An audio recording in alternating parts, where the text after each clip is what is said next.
សួស្តីអ្នកទាំងអស់គ្នាសូមស្វាគមន៍មកកាន់ Channel សម្រាប់ Anime Pod មានម្ដងទៀតហើយលើកនេះពួកយើងចូលមកកាន់រឿង Manga របស់យើងដែលមានចំណងជើងថា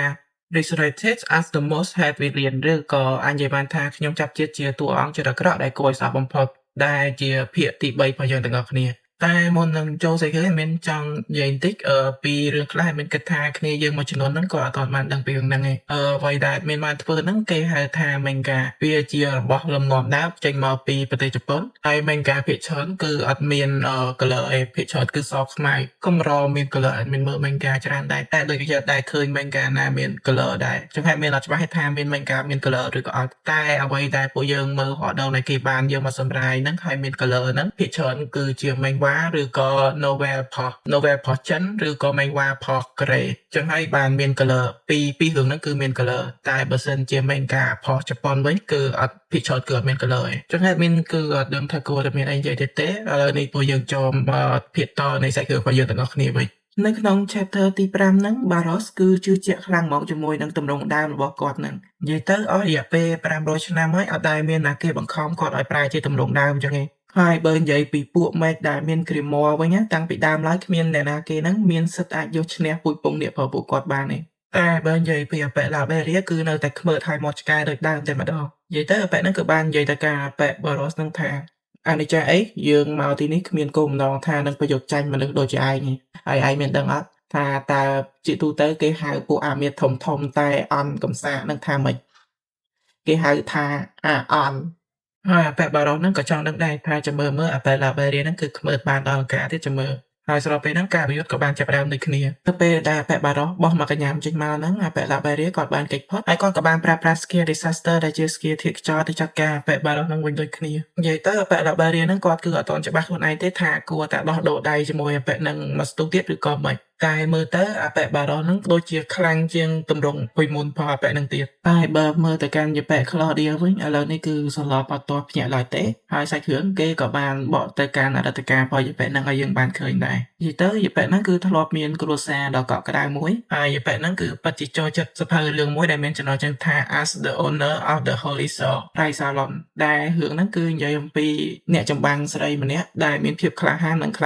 ំងមែនទែនហើយក៏ជានិមិត្តរូបរបស់យប៉ែក្លោឌៀដែរនិយាយទៅយប៉ែហ្នឹងគឺពិតជាចូលចិត្តសភៅនឹងខ្លាំងមែនទែនហើយនាងក៏ចង់ខ្លាចទៅជាអ្នកចម្បាំងដែលដូចទាំងអ្នកចម្បាំងស្រីម្នាក់ហ្នឹងដូចគ្នាដែលបានជួយមនុស្សគ្មានកំហុសជាច្រើនតែនៅក្នុងជនបទដូចជានាងគឺបានត្រឹមតែវឹកហាត់វិជាគុណដាវតែម្នាក់ឯងតែប៉ុណ្ណោះហើយទោះបីជាយ៉ាងណាគ្រួសាររបស់នាងហ្នឹងគឺនៅតែគាំទ្រនាងអស់ពីកម្លាំងចិត្តដូចគ្នានិយាយទៅអ្នកដែលគាំទ្រនាងហ្នឹងនៅក្នុងភូមិនេះគឺមិនមានតែពុកម្ដាយរបស់នាងទេនៅមានមិត្តភក្តិរបស់នាងពីរនាក់ទៀតដែលឈ្មោះថា Monica ហើយនិង Toto នឹងឯងនិយាយទៅតំណែងមិត្តភាពរបស់ពួកគេហ្នឹងគឺស្និទ្ធស្នាលខ្លាំងប្រៀបដូចជាបងប្អូនបង្កើតចឹងហើយយប៉ែក្លោឌៀហ្នឹងគឺពិតជាអត់ចង់បែកពីពួកហ្នឹងសោះហ្មងដោយសារតែមានពួកគេទាំងពីរនាក់ជីវិតនៅក្នុងភូមិនេះមួយថ្ងៃទៅមួយថ្ងៃគឺពោរពេញទៅដោយភាពសប្បាយរីករាយតែមិនយូរប៉ុន្មានភាពខ្មៅងឹតមួយគឺបានចូលមកដល់ភូមិទាំងមូលគឺត្រូវបានគ្រប់គ្រងដោយស្ដេចនេះអ្នកភូមិទាំងអស់ត្រូវបានដាក់កំហិតក្នុងការចេញទៅខាងក្រៅហើយប្រាសាទរបស់ Hironai ត្រូវបានក្លាយទៅជាជំរំរបស់ស្ដេចនេះមិនត្រឹមតែប៉ុណ្្នឹងឯងពួកគេគឺតម្រូវឲ្យអ្នកភូមិហ្នឹងត្រូវតែបោជាក្មេងស្រីៗ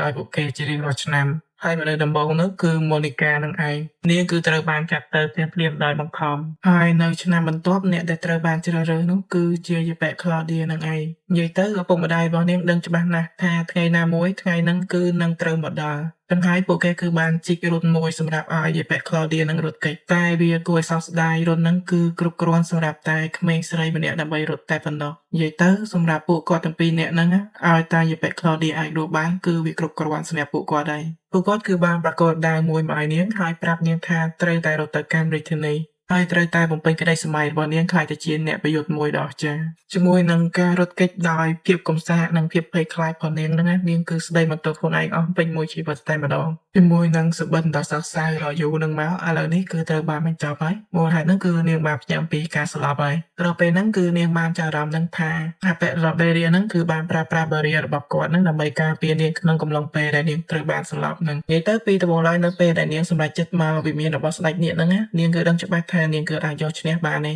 តែទោះបីជាយ៉ាងណាក៏ដោយវាគឺជាវាសនាដែលនាងត្រូវបំពេញតែឥឡូវនេះគឺខុសគ្នាដាច់ស្រឡះតែម្ដងពីព្រោះថានាងគឺមានអ្នកខ្លាំងដែលនៅចាំជួយនាងពីក្រោយខ្នងយ៉ាងហើយម្ដងនេះការយកឈ្នះស្ដេចនេះនឹងនាំសន្តិភាពឲ្យអ្នកភូមិវិញគឺត្រូវតែកើតឡើងជាដាច់ខាតតែម្ដង ហើយបើសិនជាសង្កេតទឹកមើលការប្រយុទ្ធរបស់ Dragon King Barros និង Ape Laberia វិញឥឡូវនេះ Ape Barros ដែលជា Dragon King ហ្នឹងគឺបានប្រើប្រាស់ skill Last Bite Dragon Tear ដើម្បីបញ្ចប់ការប្រយុទ្ធមួយនេះដល់ពេលហ្នឹង Ape Claudia គឺបានស្ទុះមកយ៉ាងលឿនហក់ចាក់កណ្ដាលក្បាលរបស់ Ape ស្ដេចនាគនឹងតែម្ដងទាំងហើយឥឡូវនេះការងារដែលនៅសេសសល់តែប្រមាណទុកឲ្យ Ape Laberia ជាអ្នកបង្ហើយបន្ទាប់ពីស៊ីម្ដៅផល Ape Claudia នឹងមកមើលទៅ Ape Dragon King នឹងដូចជារៀងចោះញោមតិចហើយហើយ Ape Laberia នឹងក៏បានប្រាប់ពីមូលហេតុខ្លះដែរមូលហេតុមួយនៅក្នុងចំណោមមូលហេតុដែលពូជពងនាគហ្នឹងគោរពតែពួកអ្នកដែលខ្លាំងជាងខ្លួនហ្នឹងគឺដោយសារតែឈាមជ័រនៃពូជពងនាគហ្នឹងគឺសម្បូរទៅដោយថាមពលដែលអាចជួយឲ្យពួកគេហ្នឹងស្ដារនៅរូបរាងកាយបានលើសពីមនុស្សធម្មតាទាំងហើយបើសិនជាគាត់ចង់ចាត់ការអាស្ដេចនាគ Barros ហ្នឹងគាត់ត្រូវតែរក skill មួយដែលពោពេញទៅដោយកម្លាំងនៃការបំផ្លាញហើយនិងកម្លាំងដែលអាចគ្រប់គ្រងការព្យាបាលរបួសឬក៏ restoration របស់ពូជពងនាគហ្នឹងបាននិយាយទៅធ្វើមិនក៏ដោយដាក់តាម skill ឲ្យចំហ្មងទៅបានបើមិនចឹងទេមិនងាយយកឈ្នះអបិហ្នឹងបានទេហើយ skill នោះគឺ The Gate of Fear ឬក៏ Cloud Fear នៃភាពភ័យខ្លាចនិយាយទៅនៅក្នុង Cloud Fear ហ្នឹងគឺពោពេញដោយសត្វកំណាចដែលពិបាកនៅក្នុងការសម័យទៅដល់ហ្មងសត្វដែលពោពេញទៅដោយភាពនៃការបំផ្លិចបំផ្លាញភាពស្រែកឃ្លានជារួមទៅគាត់គឺបានកោះហៅពួកវាឡើងមកនៅពេលដែលទ្វារនឹងត្រូវបានបើកវាប្រៀបដូចជាទ្វារនរកមួយចឹងហើយច្បាក់ជាច្រើនហ្នឹងក៏បានបញ្ចេញមកដូចគ្នាវាគឺបានចាប់យកស្ដេចនាគហ្នឹងចូលទៅខាងក្នុងទ្វារហ្នឹងហើយអ្នកទាំងអស់គ្នាកុំសួរគាត់ដូចជាប៉ែ Claudia ព្រោះថាគាត់ក៏ដឹងដូចគ្នាដែរថាទ្វារហ្នឹងគឺភ្ជាប់ទៅទីតាំងមួយណាឲ្យប្រកបនិយាយទៅការប្រយុទ្ធដ៏ខ្លាំងក្លាមួយហ្នឹងប្រជាជនជាច្រើនសុទ្ធតែបានឃើញការក្រហមដ៏គួរឲ្យខ្លាចភាពមិនប្រក្រតីនៅលើមេឃនិយាយទៅពួកគេគឺបាននិយាយទាំងភាពភ័យខ្លាចមកថា Black Magic វាគឺមានន័យថា Arrogant Magician គឺនៅទីហ្នឹងហើយពួកគេគឺដឹងមកថាជីវិតរបស់ពួកគេគឺប្រកាសជាត្រូវចប់អាក្រក់ជាងស្ដេចនាគនឹងទៀតនិយាយទៅម្នាក់គឺគិតតែភ័យខ្លាចជាមួយនឹងគាត់គឺអត់មានស្វាគមន៍គាត់អីតិចសោះហ្មងព្រោះ Ape Laberia ហ្នឹងគឺអន់ចិត្តសាហាវមកហើយគាត់គឺបាននិយាយថាមើលទៅការមកដល់របស់យើងនៅក្នុងភូមិនេះគឺពិតជាចំណាយពេលអត់ប្រយោជន៍មែនហើយបើ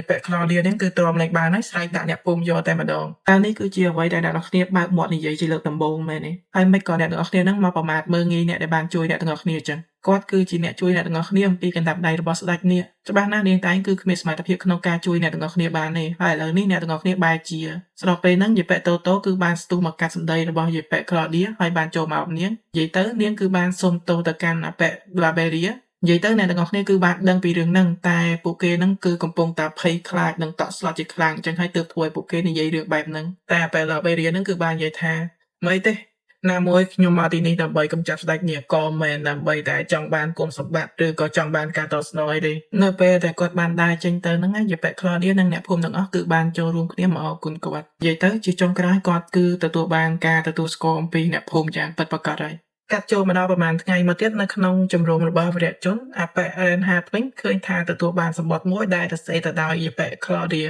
ក្នុងសម្បត្តិហ្នឹងគឺបានបញ្ជាក់ថាស្ដេចនាគគឺត្រូវបានកំចាប់ហើយអ្នកដែលកំចាប់ស្ដេចនាគនោះគឺអាប៉ែ Laberia និយាយទៅវាធ្វើឲ្យអាប៉ែ Reinhardt ដូចជាភ្ញាក់ផ្អើលខ្លាំងមែនទែនចំពោះសម្បត្តិមួយហ្នឹងតែព្រះនាងម្ចាស់ Ren របស់យើងគឺរំភើបចិត្តខ្លាំងមែនទែនព្រោះថា Laberia សាមារបស់នាងហ្នឹងគឺបានជួយសង្គ្រោះជីវិតមនុស្សជាច្រើនទៀតហើយស្របពេលហ្នឹងដែរគេបានបង្ហាញតួស្រីថ្មីមួយទៀតតែ chapter ទី5របស់យើងគឺបានបញ្ចប់ត្រឹមប៉ុណ្្នឹងហើយឥឡូវនេះកុំឲ្យទុកយូរយើងចូល chapter ទី6ទាំងអស់គ្នាហ្មងក្នុង chapter នេះដែរគេបានបង្ហាញអំពីអាប៉ែ Laberia គឺកំពុងដើរតាមផ្លូវនិយាយទៅគាត់គិតក្នុងចិត្តថានៅពេលដែលគាត់ដល់ទីក្រុងបន្ទាប់នោះអ្វីដែលគាត់ត្រូវធ្វើដំបូងគេគឺត្រូវជួយអ្នកដែលត្រូវការជំនួយក្នុងមូលហេតុហ្នឹងគឺដើម្បីស្ដារកិត្តិយសរបស់គាត់ឡើងវិញតែមិនគិតថាអ្វីដែលគាត់ត្រូវស្ដារដំបូងគេនោះគឺទៅរកកន្លែងកោះដាតចេញដោយសារតែមាត់ឆ្កែរបស់គាត់ហ្នឹងហើយពេលដែលគាត់ទៅនិយាយមួយណាគេក៏គ្មានណាគេចង់ឲ្យគាត់ជួយដែរដល់ពេលហ្នឹងដែរមានច្បាស់មួយក្បាលបានអឺតក្បាលចេញមកសូមឲ្យគាត់ជួយនិយាយទៅនាងគឺឃ្លានខ្លាំងមែនតើហើយមើលមកអាប៉ែ Laberia និយាយទៅអាការល្អគេមកដល់តែកុំគិតអីប្រេះផ្ដាព្រោះថាប៉ែហ្នឹងគ្រាន់តែឲ្យសាច់ក្រៀមទៅយេប៉ែហ្នឹងញ៉ាំឯងតែបើនិយាយទៅគាត់គឺអត់ចាំសោះបងថាយេប៉ែហ្នឹងគឺ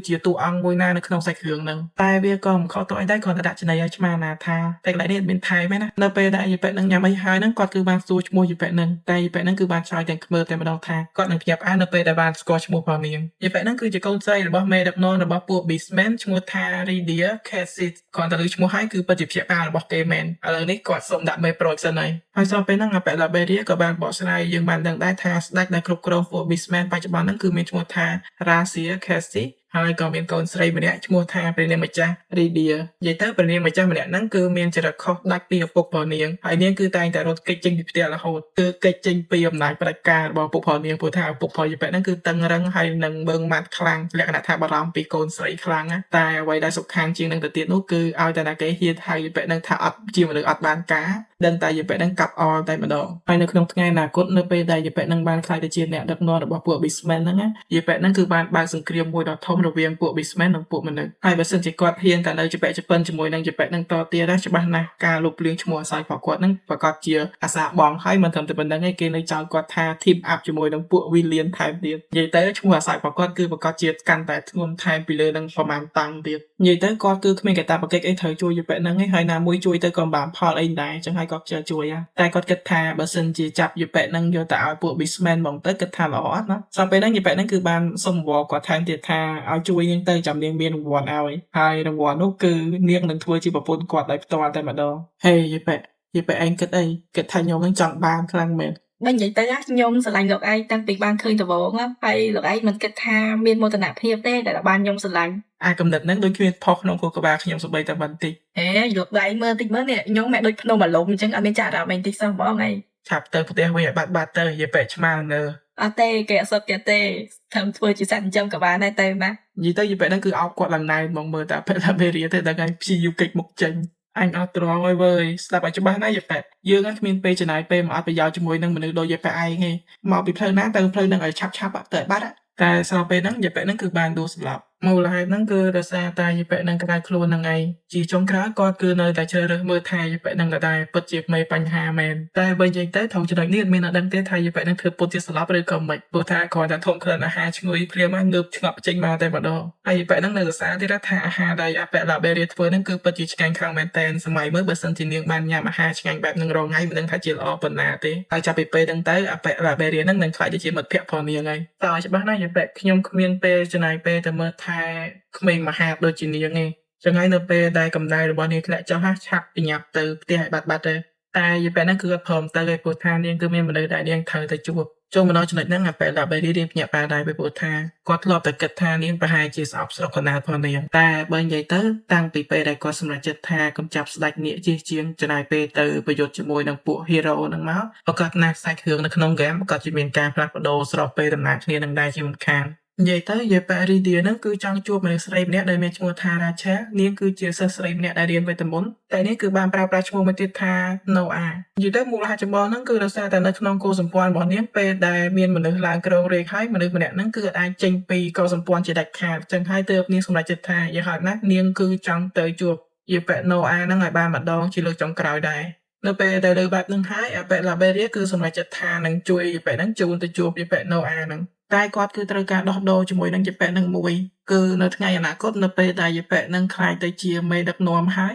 គាត់គឺចង់ឲ្យយេប៉ែនឹងធ្វើរឿងមួយឲ្យគាត់និយាយទៅបើសិនជាយេប៉ែនឹងអាចធ្វើរឿងហ្នឹងឲ្យគាត់បានគាត់នឹងសម្រេចថានឹងជូនយេប៉ែនឹងទៅតែបើសិនជាចង់អរគុណគាត់ក៏អរគុណទៅតែក៏មកតោងគាត់ជាប់ជាងពេកគាត់គឺមានអារម្មណ៍ថារំខានខ្លាំងមែនទែនហើយគាត់ក៏បានសួរនាងបញ្ជាក់ដែរថាតើនាងគឺមានណាគេដេញតាមមកពីក្រោយអត់ហើយពេលហ្នឹងក៏បានប្រាប់ទាំងស្ទាក់ស្ទើថាគឺសមាជិក2នាក់នៅក្នុងចំណោមសមាជិកពួក hero ហើយបើចូលនិយាយពី2នាក់ហ្នឹងហើយចឹងហើយឥឡូវនេះយើងមកមើល2នាក់ហ្នឹងវិញម្ដងមនុស្សស្រីម្នាក់នៅក្នុងចំណោមហ្នឹងគឺបាននិយាយថាបើសិនជាពួកយើងចាប់ផ្ដើមវាយឆ្មក់ពួកគេពីឥឡូវទៅច្បាស់ណាស់ពួកយើងប្រកាសជាអាចសម្លាប់ពួកគេទាំង2នាក់បានតែមនុស្សប្រុសម្នាក់ហ្នឹងគឺបាននិយាយថាសូឌីវាមិនជារឿងល្អទេដែលពួកយើងទៅធ្វើរឿងបែបហ្នឹងព្រោះថាផែនការរបស់ពួកយើងនោះគឺគ្រាន់តែចាប់ព្រះនាងម្ចាស់ត្រឡប់ទៅវិញតែប៉ុណ្ណោះហើយបើសិនជាពួកយើងបានសម្លាប់ពួកគេនោះគឺរឿងវាកាន់តែធ្ងន់ធ្ងរជាមិនខានតែមើលទៅកាន់យេប៉ែហ្នឹងទៅដូចជាអត់អស់ចិត្តសោះឥឡូវតែនិយាយដើមគ្នាភ្លេចគិតថាឥឡូវនេះម្ចាស់គេនៅលើក្បាលនិយាយទៅគិតថាចាត់ការប៉ែឡាបេរីបានស្រួលចឹងមែនឥឡូវនេះប៉ែឡាបេរីគឺបានដឹងខ្លួនហើយគឺបញ្ញាប់ស្ទុះកិច្ចចេញទៅភ្លាមៗតែម្ដងនៅជាតិជេរពួកនឹងថាជាប្រភេទមនុស្សល្ងើទៀតដល់ពេលដែលប៉ែឡាបេរីកំពុងតែបីយេប៉ែលីឌីរត់ហ្នឹងក្របព្រួយជាច្រើនគឺបានស្ទុះមកគាត់ពួកគាត់អត់មានជំរឿអីក្រៅពីប្រើប្រាស់ skill Breath of the Flame Spirit ឬក៏និយាយបានថាដង្ហើមនៃវិញ្ញាណធាតុភ្លើងទៅចាត់ការព្រួយទាំងអស់ហ្នឹងតែមានព្រួយមួយដូចមីស៊ីលលេងតាមបាញ់ហូរហើយជាបាញ់ត្រឡប់មកថយក្រោយវិញទៀតហើយអ្នកដែលបាញ់ព្រួយហ្នឹងគឺឈ្មោះថា Jack និយាយទៅយេប៉ែសូឌីនីហ្នឹងគឺអត់សុខចិត្តសោះហ្មងវាគឺអត់ស្មារភាពគ្នាគាត់គឺបានប្រាប់នាងថាកុំឲ្យសម្លាប់ពួកគេតែមើលគាត់អត់លេងប្រហើរលួចដុំតែឯងចឹងហ្មង និយាយទៅអាប៉ែហ្នឹងគឺអត់នឹកស្មានហ្មងថាពួកគេហ្នឹងងាយចាត់ការដល់ម្លឹងហើយឥឡូវនេះគាត់គឺបានពង្រួលឲ្យប៉ែ Sardinia ហ្នឹងទៅចង់ទៅ check នៅខាងក្រោមថាចាំមើលថាព្រះនាងម្ចាស់ហ្នឹងនៅរស់អត់បើសិនជាព្រះនាងម្ចាស់នៅរស់មានន័យថា mission របស់ពួកគេហ្នឹងគឺបានសម្រេចហើយនៅពេលដែលពួកគេចង់មក check មើលហ្នឹងគឺធ្វើឲ្យពួកគេហ្នឹងភ្ញាក់ផ្អើលខ្លាំងមែនទែនព្រោះថាពួកគេគឺអត់នឹកស្មានដល់សោះហ្មងថា Arrogant Magician ហ្នឹងគឺជាអ្នកការពារព្រះនាងម្ចាស់ហើយប៉ែ Sardinia ហ្នឹងគាត់ទៅឃើញចឹងចាប់ផ្ដើមសួរប៉ែ check ព្រាមៗហ្មងថាចុះនាងអាចសម្លាប់អាប៉ែមួយនឹងបានអត់គាត់ទៅលើអាប៉ែ check បាក់ដៃឲ្យព្រាមជាប៉ែហ្នឹងគឺដូចមនុស្សឈួតចឹងហក់ស្ទុះទៅកាប់អាប៉ែ Laberia ហ្នឹងព្រាមតែម្ដងតែត្រឹមប៉ុណ្្នឹងអាប៉ែ Laberia យកតែដៃរងក៏បានដែរហើយអាប៉ែ check ទៅឈៀតបាញ់ធ្នូមកទៀតណាតែយកតែដៃកវីខ្វាច់ទៅអស់លីងនិយាយទៅអាប៉ែ Laberia ហ្នឹងគឺគ្មានតែខ្វល់ស្អីប្រហែលទេប្រើតែដៃសុទ្ធហ្នឹងក៏ទប់ទល់ជាមួយពួកគេបានដែរតែយាប៉ែ Sardinia វិញគឺខ្មើសាហាវហ្មងគេទប់ប៉ុណ្្នឹងបានហើយហ្នឹងណាឈៀតនិយាយទៀតថាវាគឺពិតជាគួរឲ្យធន់ខ្លាំងមែនទែនដែរអាប៉ែ Laberia ហ្នឹងអត់វាយពួកគេវិញគិតតែពីទប់ចឹងនិយាយទៅបើអាប៉ែ Laberia វាយមែនទែនវិញប្រហែលពួកហ្នឹងស្បៃហើយតាមមើលមូលហេតុដែលប៉ែ Laberia អត់ប្រើវាយហ្នឹងគឺដោយសារតែគាត់ចង់និយាយគ្នាខ្លះជាមួយនឹងពួកហ្នឹងតែយាប៉ែ Sardinia វិញគឺអត់ខ្វល់ហ្មងចង់និយាយគ្នាពីរឿងអីលោកបងអ្នកទោសដែលរួមដៃជាមួយព្រះនាងម្ចាស់ដើម្បីរត់គេចអត់ទេគួរតែនិយាយថាពួកជនក្រិតដែលចាប់ចម្រិតព្រះនាងម្ចាស់វិញបានត្រូវសពពេលហ្នឹងអាប៉ែចេះគឺបានចូលមកខាត់យាប៉ែ Sardinia ថាកុំឲ្យបញ្ញាពេកយ៉ាងហើយណាគួរតែស្ដាប់អាប៉ែនឹងខ្លះព្រោះថាវារៀងចម្លែកដែរអាប៉ែនឹងអត់ព្រមធ្វើអីសុខចិត្តមកនិយាយជាមួយនឹងពួកគេឆាយអញ្ចឹងនិយាយទៅអាប៉ែ Laberia ហ្នឹងគឺគ្មានបំណងចង់រំខានការងាររបស់ពួកគេទេហើយយាប៉ែ Sardinia ហ្នឹងគឺបាននិយាយថាគិតថាលោកឯងនិយាយប៉ុណ្ណឹងអាចយករួចខ្លួនពីពួកយើងបានយើងអាចសម្លាប់ពួកឯងបានគ្រប់ពេលណាក៏បានឲ្យតែយើងចង់នៅពេលដែលយាប៉ែ Sardinia ហ្នឹងក៏ស្ទុះទៅហើយហ្នឹងអាប៉ែចេះគឺបានខ្វាត់យាប៉ែហ្នឹងឲ្យនៅចាំបន្តិចសិនព្រោះថា mission របស់ពួកគេនោះគឺតាមចាប់ព្រះនាងម្ចាស់ដែលរត់គេចខ្លួនត្រឡប់មកវិញណាមួយគាត់ក៏ចង់ដឹងដែរថា Arrogant Magician Laberia ហ្នឹងចង់និយាយអីជាមួយពួកគេខ្ញុំចង់ឲ្យអ្នកទាំងពីរហ្នឹងអនុញ្ញាតឲ្យខ្ញុំជូននាងហ្នឹងទៅជួបមិត្តភក្តិរបស់នាងមិត្តភក្តិបើនិយាយទៅខ្ញុំគិតថាពួក Hero Knight ហ្នឹងប្រហែលជាមិនមែនជាមនុស្សអាក្រក់ទេមើលទៅចឹងហើយបើសិនជាខ្ញុំនិយាយប្រាប់ពួកគេតាមត្រង់ពួកគេប្រហែលជាជឿខ្ញុំតាមមើលតែឯងចង់និយាយកុហកពួកយើងមែនហ្នឹង